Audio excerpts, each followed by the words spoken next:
Seja bem-vindo a mais um episódio do podcast Líder AAA. Eu sou Caroline Marcon, consultora organizacional, coach executiva e autora do livro O Poder dos Times AAA. O assunto de hoje é inteligência artificial. E o meu convidado é Gustavo Bodra, diretor de tecnologia da Startse.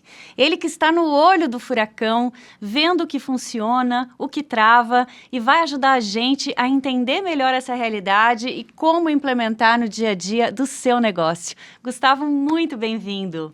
Obrigado, Carol.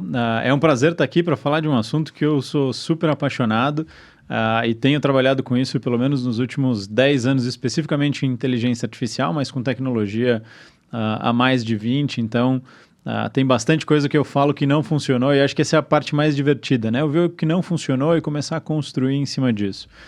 Então é um prazer estar aqui conversando contigo e poder compartilhar um pouco dessa experiência. O Gustavo é um apaixonado por tecnologia. Vocês vão ver que quando ele fala, a gente percebe realmente o quanto que tá no sangue, né? Tá no que ele gosta, no que ele faz. Então vai ser um papo gostoso, vai ser um papo que, independente de você ser ou não de tecnologia, eu tenho certeza que vai trazer muito valor. Antes da gente começar com as perguntas mais direcionadas, Gustavo, conta pra gente quem é Gustavo Bodra. Muito bom.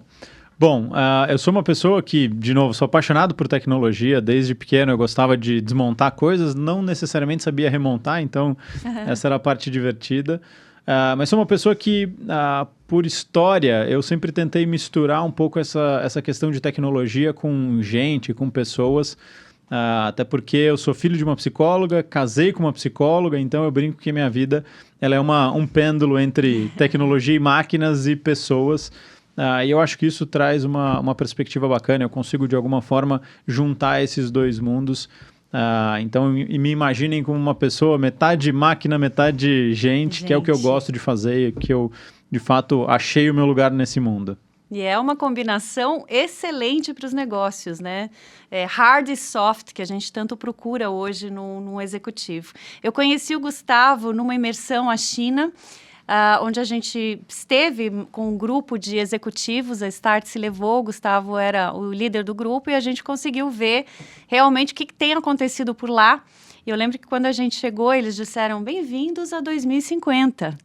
E de fato, né, Gustavo? Quanta coisa a gente viu lá, quanta coisa interessante.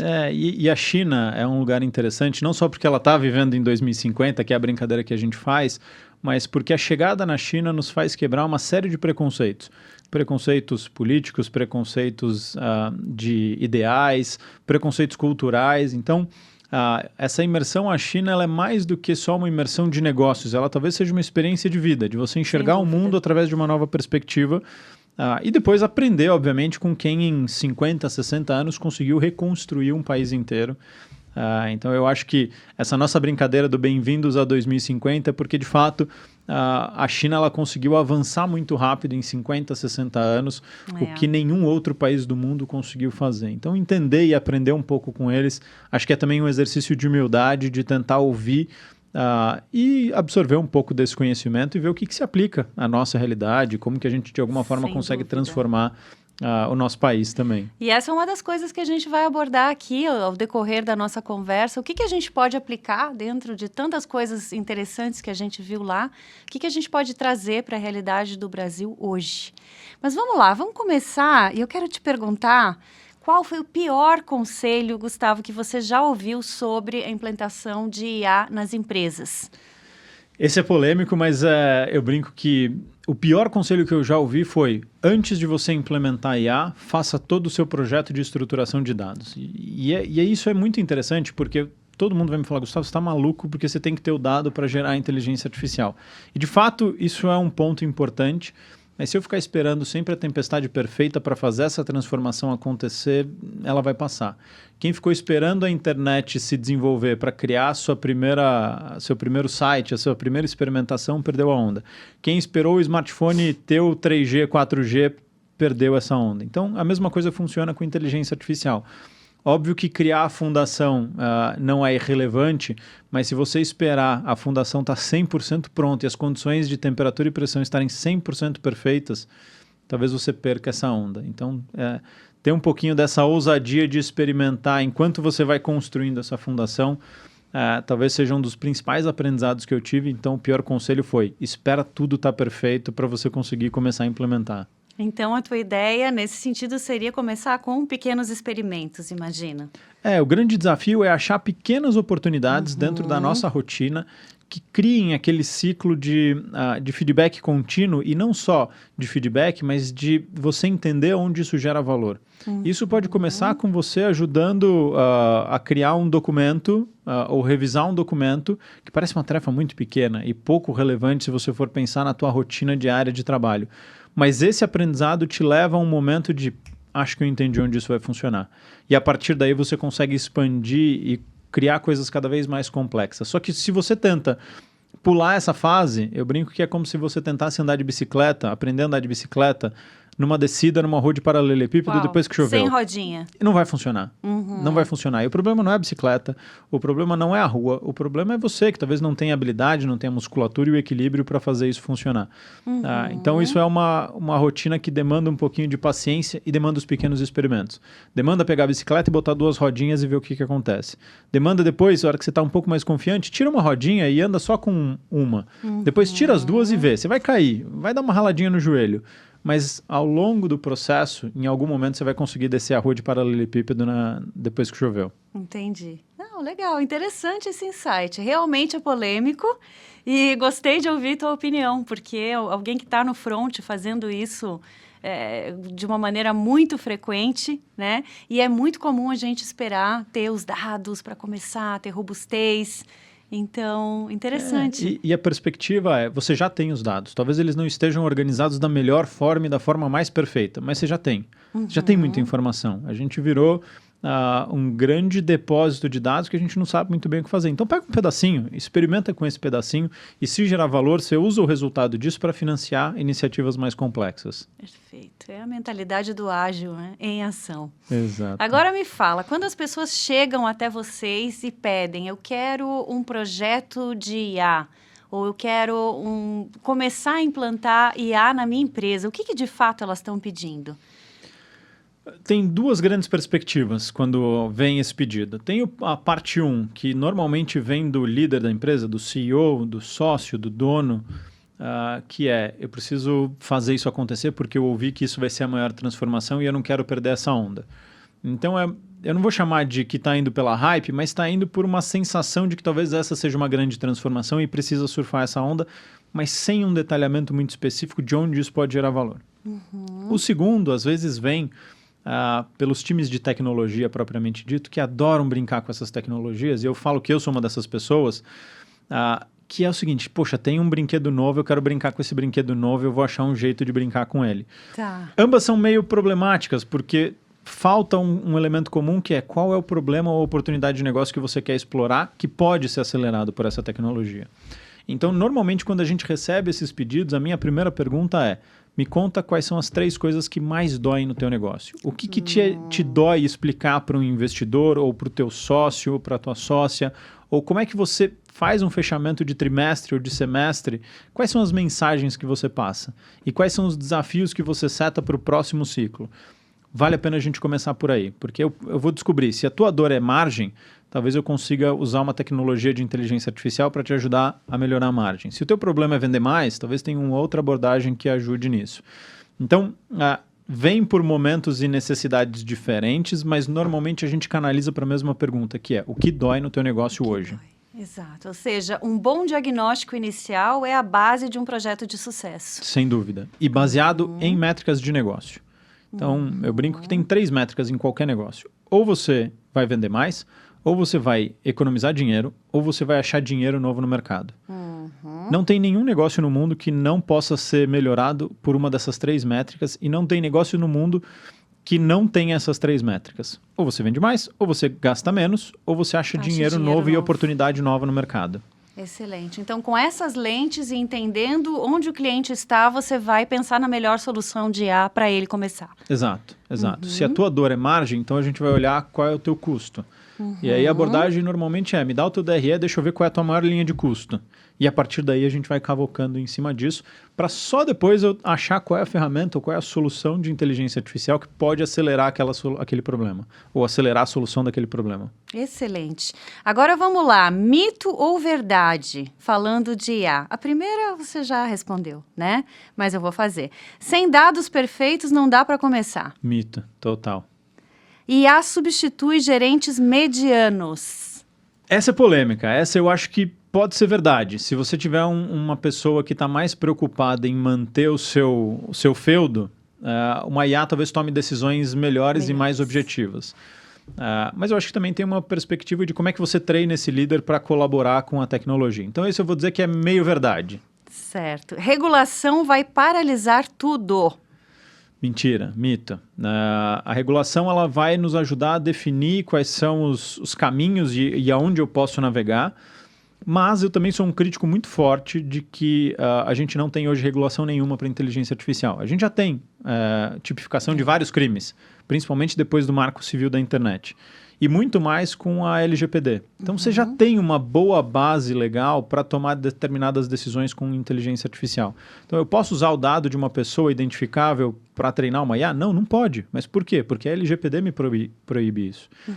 Então, acho que a lei não vai travar. Ela tem mais um receio muito grande disso, mas é pouco provável que isso aconteça. E talvez o que tinha de trava já está estabelecido na LGPD. Na LGPD e no Marco Civil da Internet. Mesmo assim, a gente continua avançando, né? A passos largos. Sem dúvida. Ótimo. A ROI só aparece no segundo ano de projeto. Mito. Mas ele também não aparece no primeiro dia. Porque naquele teu primeiro experimento, que é a bicicleta com 2 rodinhas, você ainda vai se sentir frustrado porque você não está andando de bicicleta sozinho. Mas o ROI ali não é dinheiro, o ROI ali é aprendizado. Perfeito. Então talvez o ROI não apareça no primeiro momento e ele seja um ROI de aprendizado. Excelente. Agora vamos falar de outro tema que é bem polêmica, que é a questão dos medos que permeiam a implantação de IA nas empresas. Medo de obsolescência, medo de infringir algum marco legal, medo de ficar para trás, no sentido de eu vou seguir uma tendência, mesmo sem saber direito o que ela significa.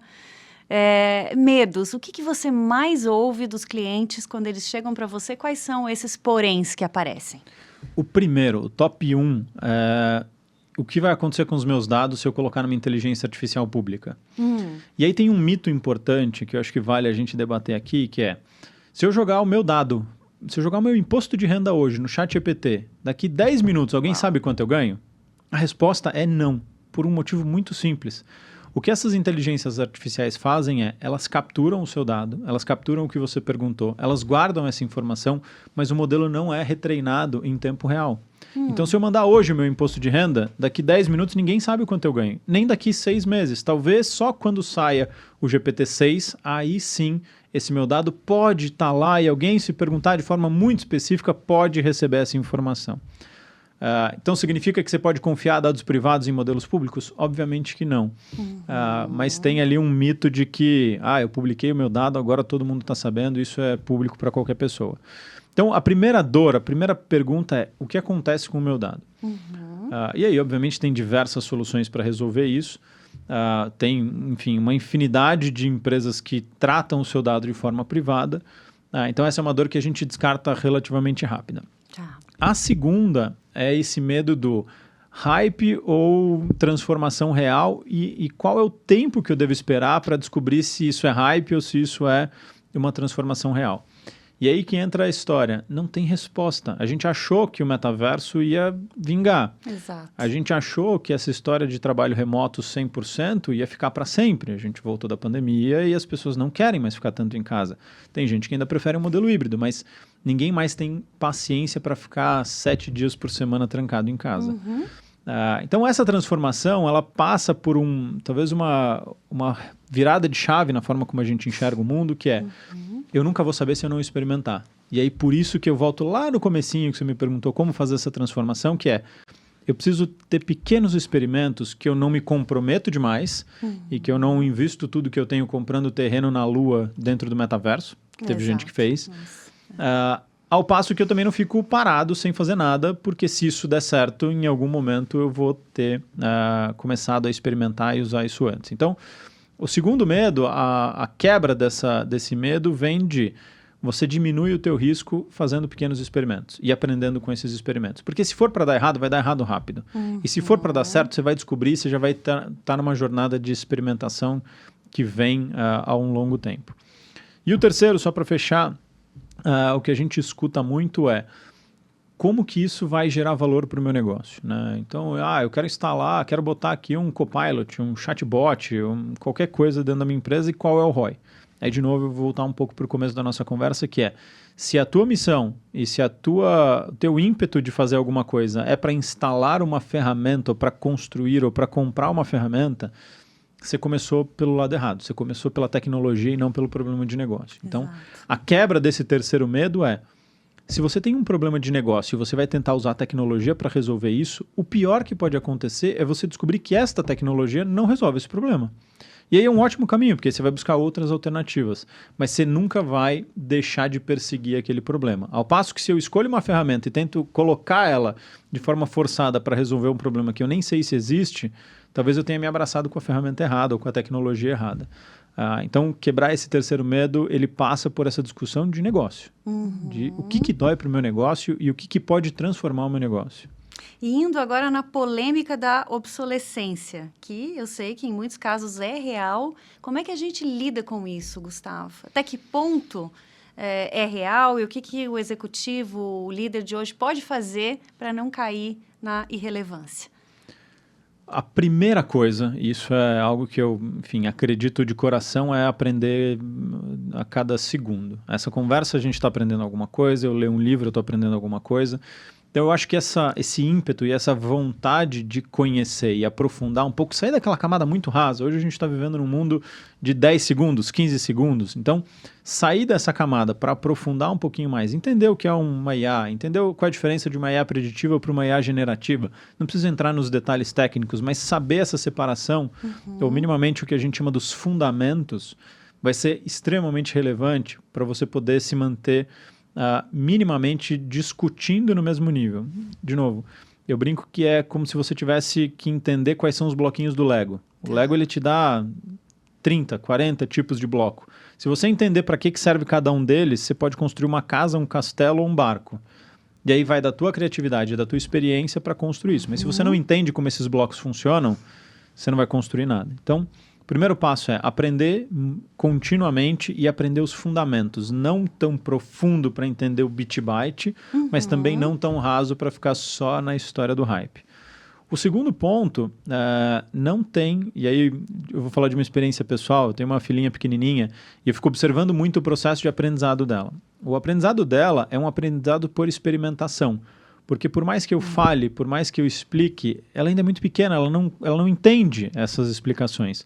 Mas se ela bota o copo aqui e o copo fica, ela captura essa informação. Se ela bota o copo para cá e ele cai, ela também captura essa informação. Então ela tem um aprendizado por experimentação.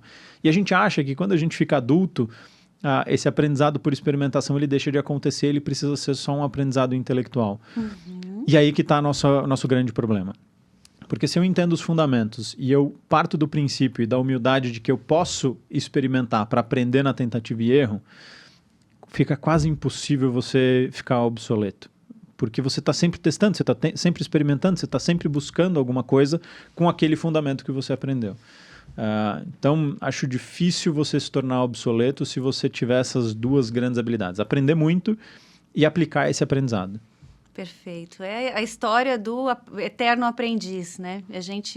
Muitos fogem ou procuram postergar isso pelo desconforto, mas é justamente o contrário. Se joga, captura o máximo que você puder de aprendizado, porque aí você vai estar, né, com mais chances de se manter relevante. De se manter relevante. Porque as habilidades elas vão evoluindo, é que a gente vai esquecendo, né? Eu estava falando com alguém esses dias também, que alguém me falou, mas você acha que as pessoas precisam aprender a usar a IA para continuar trabalhando, falando de futuro do trabalho? Eu falei, bom, em algum momento da nossa vida a gente precisou aprender a usar e-mail. Hoje você não contrata uma pessoa que não sabe mandar um e-mail. Vai ser meio que estranho alguém chegar e falar, não conheço e-mail, nunca mexi com isso. Eu acho que como a gente está vivendo a transformação, parece meio doido, mas daqui 5, 10 anos vai ser mais ou menos a mesma coisa. Fala, poxa, você não sabe usar uma IA generativa? Acho que até que estranho. antes, hein? Talvez antes. Porque hoje falar isso já é bem presente do trabalho, né? É engraçado, quanto mais a gente está nessa evolução, parece que está tudo tão rápido. Sim, as coisas espalham muito mais rápido hoje em dia. Eu fico pensando o que haverá daqui a 5 anos? Que a gente vai estar... Do que a gente vai estar falando? Né? Talvez a gente esteja... Eu acredito e espero que a gente esteja falando cada vez mais de psicologia e filosofia, que eu acho que é onde a gente se posiciona bem como ser humano. Tomara! Eu adoro falar disso. E concordo contigo. E é o que a gente pode... IA não vai bater a nossa sensibilidade, a nossa... Bom, não sei. Né?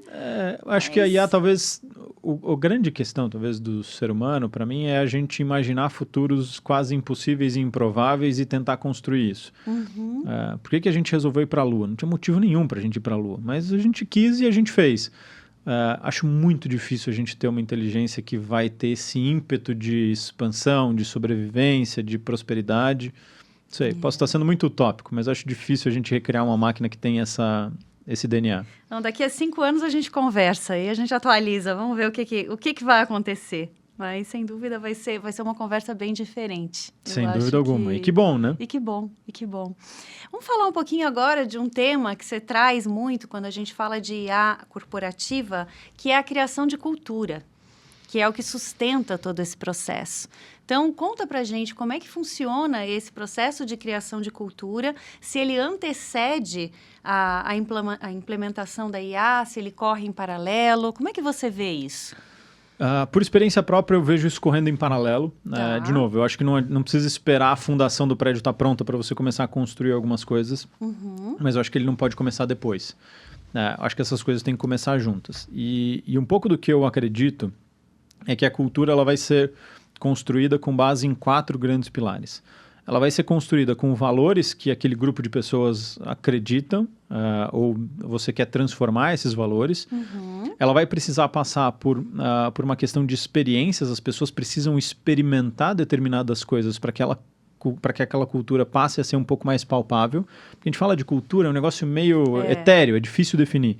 Então, se você tem alguns valores que são muito claros e algumas experiências que te trazem um pouco dessa tangibilidade do que é dessa cultura, você já começa a ter um jeito de enxergar o mundo diferente. E tem outros 2 fatores que... Uma coisa é como você enxerga o mundo, outra coisa é como você interage com o mundo. Nessa parte da interação com o mundo, tem uma ponderação importante entre qual é o nível de autonomia que aquele grupo de pessoas vai ter versus qual é o nível de responsabilidade que eu vou cobrar daquele time ou daquela organização. Então, quando eu falo de cultura, normalmente eu abordo esses 4 grandes pontos. Eu quero construir uma cultura de uso de inteligência artificial no meu negócio. Quais são os valores que eu vou fomentar ou preciso alterar? Quais são as experiências que eu vou proporcionar nessa história? Qual é o nível de autonomia que eu vou dar para esse time versus o nível de responsabilidade? Porque também autonomia sem responsabilidade é caos, responsabilidade sem autonomia é travamento. É frustração. Então eu preciso ponderar esses 4 fatores de uma forma muito cuidadosa, mas eles são as alavancas para fazer essa transformação começar a acontecer. E eu brinco que tem um 5º elemento nessa história que a gente sempre esquece, que é a primeira lei de Newton, né? Que é ninguém se mexe se você não empurrar, a lei da inércia. Então tem uma grande questão que, por mais que eu defina valores muito bacanas, que eu traga experiências incríveis, que eu dê autonomia e cobre responsabilidade, se eu não tiver uma liderança que cria essa rotina e tira as pessoas da inércia, a gente não sai do lugar. Você tem um plano maravilhoso, mas que ele dificilmente vai acontecer. Ou que ele acontece, mas ele não tem, que ele não é pereno, ele não segue de forma contínua. Então eu acho que tem um papel da liderança de definir e fomentar esses 4 elementos, mas o principal é, uma vez isso feito, como que a liderança dá o ritmo dessa transformação e tira essas pessoas da inércia. E isso é muito simples e muito complexo, é meio paradoxal essa discussão, porque se um líder começa a pensar diferente e a fazer diferente, o time tem uma tendência a seguir. Agora, se um líder não pensa diferente e não faz diferente, jamais o time vai seguir. Então, essa transformação pelo exemplo, para mim, esse 5º elemento, que é sair da inércia, começa por uma reflexão interna de como eu vou fazer as coisas diferentes para que eu seja o exemplo, para que as pessoas possam seguir. E aí eu consigo trazer um pouco dessa continuidade. E você falou dessa parte de experimentação. Então, esse seria o quadro perfeito aí para as coisas acontecerem. Tem alguns rituais, Gustavo, que as pessoas podem implementar no dia a dia para manter a atração desse negócio? Tem, eu vou contar um pouco da nossa experiência, um pouco do que a gente fez dentro da Startse. Dentro da Startse, a gente, quando começou essa transformação, um dos principais rituais que a gente criou foi um programa de incentivo que a gente chamou de Incentivo aí. A gente fez o trocadilho com o nome, eu brinco que não foi muito interessante, mas ele criou um senso de pertencimento, mas que era um programa onde as pessoas podiam encontrar problemas ou oportunidades dentro do nosso negócio, resolver isso com inteligência artificial e trazer e provar os resultados ou mostrar os resultados dessa implementação para todo o grupo. E isso era individual, podia ser em equipes e não dependia de uma centralização de tecnologia para fazer essa entrega. Era o seguinte, está aqui 15 ferramentas que são validadas pela companhia, pode usar elas da forma que você quiser para resolver um problema e que tenha uma métrica muito clara e que você consiga trazer os resultados disso num período de uma semana. E a gente fazia uma competição. Uau. Toda semana eu tinha uma competição. E isso foi proposital. Por que a gente fez esse ritual tão curto e tão intenso? Porque eu não queria um projeto de 8 meses incrível de IA que ia criar fundação de dados maravilhosa. Eu queria que as pessoas olhassem para a rotina e falassem o seguinte: cara, eu não tenho mais paciência de ficar gastando meia hora por dia para fazer essa atividade. E se eu delegasse isso para uma IA? E se eu usasse IA para me ajudar nesse processo? Porque isso traz duas coisas. Um senso de pertencimento, porque as pessoas conseguem resolver os seus próprios problemas usando ferramentas. Eu não preciso demandar uma entidade central que vai demorar, que não vai ter o capacity para entregar isso e tudo mais. E mais do que isso, você cria semanalmente um rito de vencedores e de pessoas que conseguiram gerar resultado. E na época a gente fazia um pagamento lá de um bônus, era simbólico, não era nada demais, e que a gente brincava que era o dinheiro para pagar o churrasco do fim de semana. Então isso criou uma competição saudável dentro da organização de, poxa, eu posso resolver o meu próprio problema, ser mais produtivo e ainda ganhar um dinheirinho para pagar o churrasco do fim de semana. Isso começou a criar um movimento incrível dentro da companhia que fazia com que as pessoas queriam participar dessa mudança. Então não era só uma mudança definida pelos sócios e pela gestão da organização, mas era uma mudança que estava sendo levada e construída por todo o time. Então esse é um ritual que funcionou muito bem para a gente fez ele por um ano para fazer essa transformação acontecer. Toda semana tinha uma competição. E obviamente nas primeiras, as lideranças mais sênior postavam as suas ideias, as suas soluções e o que tinha feito, voltando à história do exemplo. E um segundo ritual que a gente fez, que esse ainda está em implementação e a gente está aprendendo com ele, como a gente tem implementado muitos agentes de IA dentro da nossa operação, a gente criou um painel, que eu brinco que é a avaliação de performance dos agentes da Startse, e a gente olha isso semanalmente. Então eu tenho a Sara, que é a nossa agente de vendas, eu tenho o Theo, que é o nosso agente de consultoria. Então eles têm semanalmente uma avaliação de performance, que a gente mostra para a companhia inteira, e cada um desses agentes tem um gestor humano, tem uma pessoa que é responsável por esse funcionário virtual. Isso cria um senso, de novo, de pertencimento dessa transformação e cria uma corresponsabilização de que não é uma coisa, é um funcionário, é quase que uma pessoa, e você é um gestor. Precisa ser desenvolvido também, né? Que precisa ser desenvolvido, que precisa ser trabalhado, que ele tem feedback, que ele tem avaliação de desempenho, que ele tem PDI. Então, isso traz uma personificação para esse negócio que deixa de ser uma coisa e passa a ser quase um colega de trabalho. PDI do agente, adorei essa, adorei. Porque, de fato, ele precisa receber feedback. Às vezes ele faz uma ação que não é o que a gente esperava. Então, eu preciso voltar para ele e falar, olha, não foi bem assim, não é bem assim que você precisa atuar. Da mesma forma que a gente faz com pessoas. Que legal, que legal. E essa humanização torna o processo mais amigável também, né? Sim. As pessoas abraçam o projeto, acho que de outra maneira. Porque passa a ser um colega de trabalho e não uma briga de quem vai me substituir e a máquina que vai me substituir, que vai sentar no meu lugar. Não, ela está aqui sentada do teu lado te ajudando. Essa é a grande missão dela. Trazendo mais eficiência para o teu trabalho, trazendo mais inovação. Te liberando tempo para ser mais estratégico, para pensar em coisas mais interessantes e não ficar ali batendo teclado. E outra coisa muito legal desses rituais que você falou é que vocês trabalham com coisas pequenas realmente, Sim. que todos têm a chance de contribuir com alguma ideia, com algum experimento. Me fala a coisa mais interessante que surgiu desse um ano de experimento. Uma ideia que você falou, uau, essa realmente... Foram tantas, mas tem uma que para mim é a mais marcante de todas, que foi uma pessoa do nosso time de marketing. Ele é responsável pelo nosso time de copywriting, que escreve todos os anúncios. Então, se alguém já viu algum anúncio da Startse em algum momento, foi essa pessoa, o time dessa pessoa que escreveu o roteiro. E aí, essa pessoa teve uma ideia que para mim foi genial, que era o seguinte: eu escrevo um monte de anúncio e o grande objetivo do anúncio é fazer você clicar para você ir para uma página de vendas. Então, a principal métrica é a quantidade de exibições versus a taxa de cliques. E essa pessoa começou a elocubrar e falou, cara, se eu pudesse sentar com o meu cliente e perguntar para o meu cliente de uma opção de 10, 20 anúncios, quais desses ele clicaria, ou mais interessante, quais desses ele não clicaria, e me explicasse os motivos por que não clicaria, seria muito legal, seria muito interessante. Só que aí qual que era o desafio de fazer isso no mundo real? Eu teria que fazer um focus group, eu teria que chamar um monte de gente, ou eu teria que ligar para os clientes e falar, olha, você tem 5 minutos para me responder 5 perguntas? Ninguém ia fazer isso. É muito difícil fazer isso no mundo real, ou ia sair muito caro.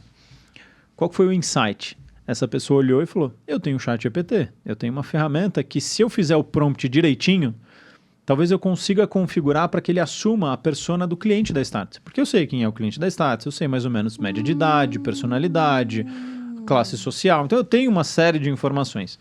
E o que essa pessoa fez foi um prompt de 26 páginas, gigantesco, onde ele configurava a persona que representava o cliente da Startse. E aí foi muito interessante porque, ao final, quando ele configura o ChatGPT com esse prompt, ele habilita a fazer a seguinte pergunta. Fulano, que ele apelidou, eu não lembro qual era o nome da persona que ele deu, mas... pessoa, tá aqui 10 anúncios que eu escrevi. Desses 10 anúncios, me diga quais você não clicaria e me explica os motivos pelo quê. Por quê? Genial. E aí, essa persona, esse ChatGPT configurado, respondia. Falava, olha, desses 10 tem 4 aqui que eu não clicaria por conta desses argumentos. Essa pessoa pegava, voltava, reescrevia esses 4 anúncios, mandava de novo e falava, tá aqui reescrito, o que você acha? Poxa, ficou muito bacana, mas tem um aqui que ainda não rolou, que eu ainda não clicaria. Essa pessoa voltava, reescrevia e ficava nesse ciclo até essa persona virtual falar, poxa, eu clicaria nos 10. E aí o que a gente fez foi, vamos fazer um teste, porque isso a gente achava que ia ser melhor. Então, a gente rodou um teste AB. Eu deixei um grupo de clientes que recebeu anúncios que não foram validados por essa persona virtual e um grupo de clientes que recebeu esses anúncios que foram validados. O resultado foi nítido. Todos os anúncios que passavam pela revisão dessa persona tinham uma taxa de clique maior. Olha só. Uma solução simples. Simples, barata, mas extremamente inteligente, né? Exatamente. E assim, eu brinco que se botasse isso para o meu time de tecnologia fazer, a gente jamais teria essa ideia. Porque eu não vivo essa dor. Eu não estou nessa operação, eu não estou nesse dia a dia. Essa pessoa que está nesse dia a dia, essa era a dor dela. E ela conseguiu resolver sozinha. Então, isso gerou uma solução de um problema nosso como negócio. Isso gerou uma pessoa altamente engajada, porque ela viu que ela era capaz de resolver esse problema, e mais do que isso, era uma pessoa que era defensora da cultura, porque falou, olha, eu vi e funciona. Me ajudou. Me ajudou e resolveu um problema da minha rotina. E aí aquela coisa de vocês deixarem também as áreas de negócio treinarem a IA e não só a TI, né? Exato. Porque realmente... Essa história de autonomia com responsabilidade. Você tem autonomia, mas se você fizer uma bobagem... também é tua responsabilidade. Vamos falar disso agora. Me fala de um experimento que falhou. E o que vocês aprenderam com ele? Tem um caso legal que a gente fez. A gente criou uma agente para tentar substituir o nosso time de SDRs. Com a ideia de que eu conseguiria, através de uma ligação feita por IA, substituir uma pessoa fazendo essa venda. Bom, a gente achou incrível essa ideia e a gente tinha certeza que ia dar certo. A gente implementou, fez o primeiro teste e ela não vendeu nada. A gente fez o segundo teste, mudou algumas coisas, continuou não vendendo nada. A gente fez uns 7 ou 8 testes, ajustes no testes e ela continuava não vendendo nada. A gente falou, bom, a gente fez alguma coisa errada? E ela realmente não vendia. Por quê? Vários problemas começaram a aparecer. O ticket médio dos nossos produtos é alto. Tem gente que não vai pagar 50 mil reais num curso, que tem alguns cursos que custam isso, falando com chatbot, ele quer falar com uma pessoa de carne e osso. Muitos dos casos, às vezes, ainda tinha uma falhazinha ali na voz. Então, ela dava uma travadinha. E nessa, a pessoa perdia a confiança para comprar. Quando recebia um link, por exemplo, para fazer o pagamento, o link ia no WhatsApp. A pessoa já ficava meio assim, poxa, será que eu vou clicar nesse link? Será que esse link não é fake? Será que é seguro? Quais são os riscos e tal? Então, O que aconteceu foi, a gente descobriu que uma IA, para fazer a venda no nosso segmento, do nosso produto, que é muito complexo e tem um ticket alto, não rolava, não funcionou. Mas isso nos deu um aprendizado que depois foi muito interessante, porque a gente viu que vender não funcionava. Mas a gente descobriu que em alguns clientes o que eles faziam era o seguinte: fala, bom, eu tinha um monte de dúvidas sobre o programa. Eu tirei todas essas dúvidas com essa agente e eu não vou fazer a compra por ela, porque eu ainda não confio, eu preciso falar com um humano. Mas você consegue me ajudar a agendar uma conversa com um humano da Status, com um vendedor da Status? E na época a gente não tinha essa função nela. E aí deu um estalo. Foi quando a gente falou, poxa, eu acho que ela não vai vender, mas ela talvez seja uma ótima forma de eu tirar as principais dúvidas dessa pessoa sem alocar um vendedor. Fazer um primeiro atendimento. Um primeiro atendimento para sanar essas dúvidas.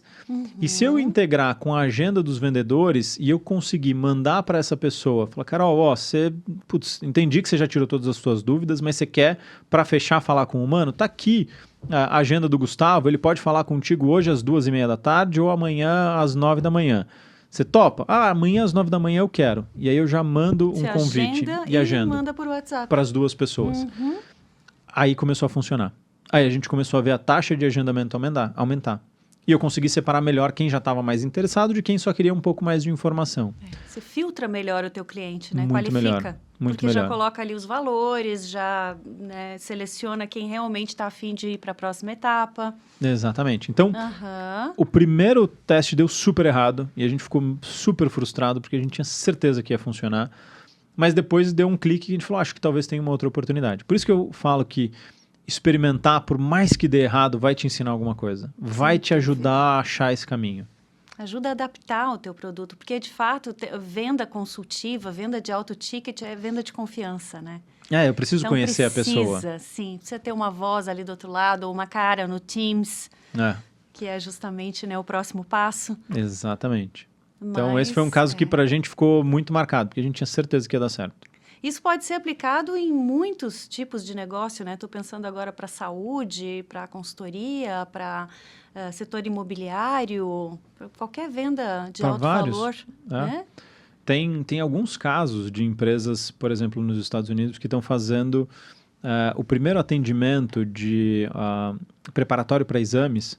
Então, tem um caso clássico de uma empresa que chama Hippocratic AI, que eles vendem esses agentes focados no mercado de saúde e são agentes para fazer esse passo de preparatório para exames complexos. Então, você vai fazer uma colonoscopia, que é um exame complexo, o preparatório é chato, você tem um monte de dúvida.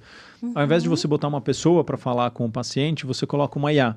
E ela tira todas essas dúvidas e explica direitinho todo o processo e aí depois direciona para um atendimento humano. Então, esse é um dos casos. Tem gente em consultoria, na nossa consultoria, a gente fez um processo que fechei uma consultoria contigo, preciso fazer uma entrevista com os teus executivos e executivas. Esse era um processo que eu mandava alguém, ou alguém ligava para esse time para fazer essa entrevista. Quem faz essa primeira entrevista é uma IA. Porque ali eu não preciso criar uma conexão emocional, eu preciso só capturar dados. Então eu preciso, Carol, quais são os teus problemas? O que dói na tua área? O que você vê que não funciona? Essas perguntas uma IA faz e as pessoas se tornam super abertas a falar com uma IA sobre isso. Quando eu passo deste momento de capturar dados para gerar insights, aí precisa ser humano.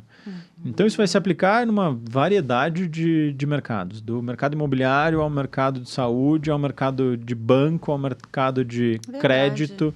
O banco está fazendo muito isso também, né? Sim. Excelente, excelente.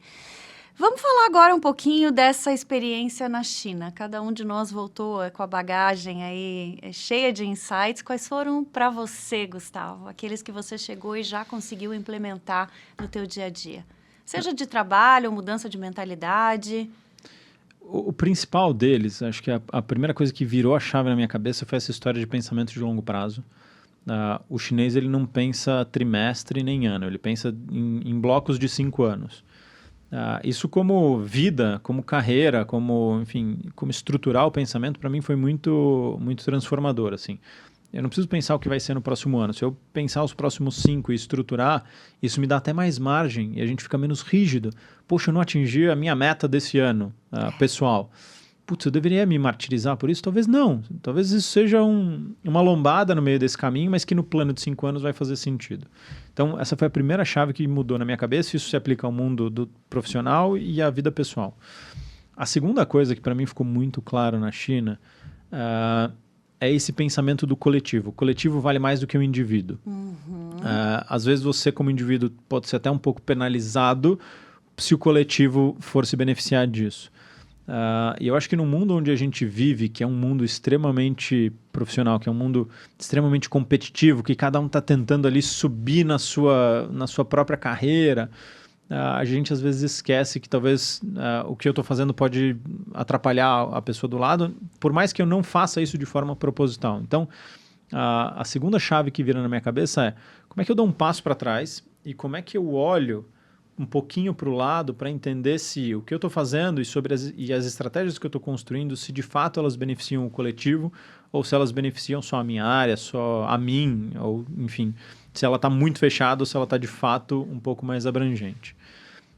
E o último, esse foi muito engraçado, eu estava no Uber, indo do hotel para o aeroporto em Xangai, já era de noite, era umas 7, 8 horas da noite, e eu lembro que eu estava no meio do caminho e eu falei, a China já dominou o mundo, a gente só não percebeu.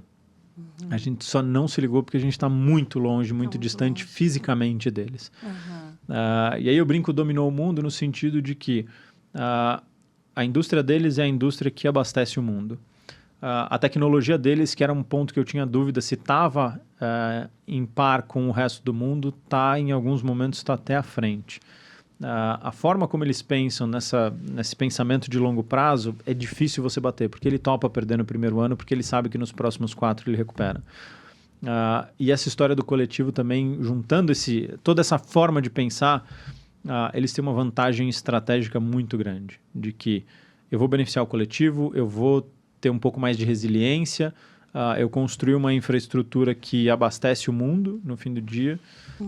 Então esse estalo para mim foi muito importante, assim, acho que a gente precisa ter menos preconceito e olhar para lá de forma mais estratégica e capturar um pouco desses aprendizados. Perfeito. Eu tenho insights muito parecidos com os teus, mas para mim uma palavra que marcou demais, ou uma expressão, é o que a gente chamou de humildade estratégica. Eles têm uma humildade para se colocar numa posição de serviço quando eles precisam te servir bem, para aprender rapidamente aquilo que eles precisam aprender, essa questão da tentativa e erro, sempre visando um resultado lá na frente, alguma coisa. Então, assim, acho que eles são menos vaidosos, sabe? Eles são mais voltados realmente para resultado, para aprendizado. E isso me capturou a atenção, sabe? Como é que eles estão... Porque se você não tiver essa humildade de estar aprendendo todos os dias e de estar se adaptando e entendendo que não é a sua vontade, é aquilo que o sistema está precisando naquele momento e você está ali para servir, você também não consegue acompanhar, né? É muito difícil porque se você não tiver essa humildade para falar, talvez eu não saiba nada desse mundo, você não consegue nem dar o próximo passo, que é começar a experimentar ou ir atrás do conhecimento. Exato. Essa abertura mesmo. Exato. E é isso que o chinês, para mim, ele é muito... A cultura deles é muito diferente. E eu acho que por muito tempo, e até eu estar na China, eu tinha esse preconceito de que, cara, é legal, mas assim, é muito fechado, é muito rígido, é quase uma ditadura. E a hora que você chega lá, você vê um mundo completamente diferente. Muito legal, muito legal. Você vê, a gente não falou de tecnologia, a gente falou muito mais de modelo mental, mas é o que possibilita toda essa evolução. Né? Sem dúvida, porque a tecnologia ela está mudando semanalmente. Assim, as últimas 3 semanas foram de lançamentos incríveis de todas as empresas de IA. Se a gente for buscar o último lançamento, a gente vai morrer doido de ansiedade. Exatamente. Gustavo, para quem está ainda começando nesse processo de trazer inteligência artificial para sua empresa, de acompanhar essa evolução, o que seria para você uma coisa simples que eles poderiam fazer para começar nos próximos 7 dias? Primeira coisa que eu faria eu sentaria e olharia para a minha rotina de uma semana, ou para a minha rotina de um mês, ou para a minha rotina do período que você quiser, e escreveria 3 coisas que eu delegaria para alguém. Se eu pudesse hoje contratar um estagiário ou uma estagiária, o que eu delegaria para essa pessoa? Porque eu não quero mais fazer, porque eu acho que eu não gero valor fazendo isso, eu delegaria para alguém.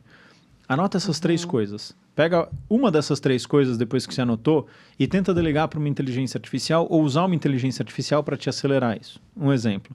Uma das coisas que eu faço diariamente, ler um monte de conteúdo para conseguir produzir conteúdo e para conseguir produzir aula, para, enfim, poder falar sobre isso e até para entender o que está acontecendo no mundo.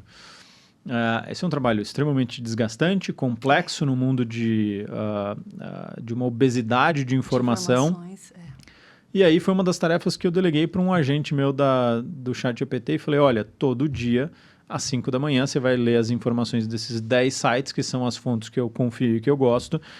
Você já sabe mais ou menos qual é o meu perfil, mas está aqui mais ou menos o que eu enxergo. Leia sobre tudo isso e me traga 3 insights relevantes para eu começar meu dia.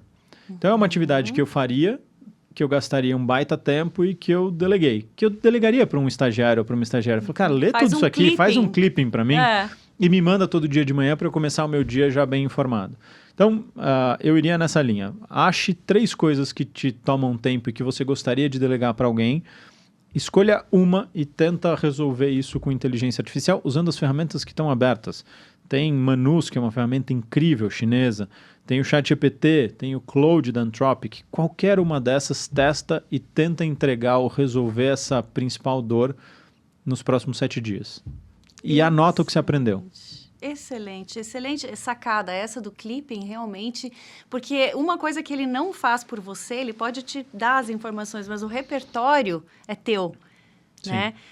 A curadoria é tua. O que você vai fazer com isso para tomar decisões é seu. E eu acho que essa aquisição de repertório, essa atualização, esse pensamento crítico é onde realmente a gente vai fazer a diferença daqui para frente. E é onde vai ser diferente o clipping. Imagina que a gente use a mesma ferramenta, mas o meu clipping vai ser completamente diferente do seu, porque você tem perspectivas e visões diferentes da minha. A curadoria é diferente. Exato. Né? Muito bom, muito bom. Gustavo, muito obrigada por essa conversa clara, sem maquiagem, onde você entregou para a gente processo, métricas, realidade do jeito que o líder precisa para trabalhar cada vez mais com inteligência artificial. Fala para a gente como é que as pessoas podem te encontrar nas redes. Muito bom. Primeiro, obrigado por me receber aqui. É sempre um prazer falar sobre isso. Bom, eu estou em tudo que vocês puderem imaginar de rede social. Então, estou no Instagram como Gustavo Bodra, estou no LinkedIn como Gustavo Bodra. Meu nome não tem nome do meio, então Gustavo Bodra, tudo que vocês colocarem vai ser alguma rede minha. Estou no Substack com newsletter, então minhas principais redes são Instagram, Gustavo Bodra, LinkedIn, Gustavo Bodra e o Substack também, tudo Gustavo Bodra. É fácil de me achar em qualquer lugar. Excelente, muito obrigada. Eu espero que vocês tenham aproveitado essa conversa tanto quanto eu aproveitei.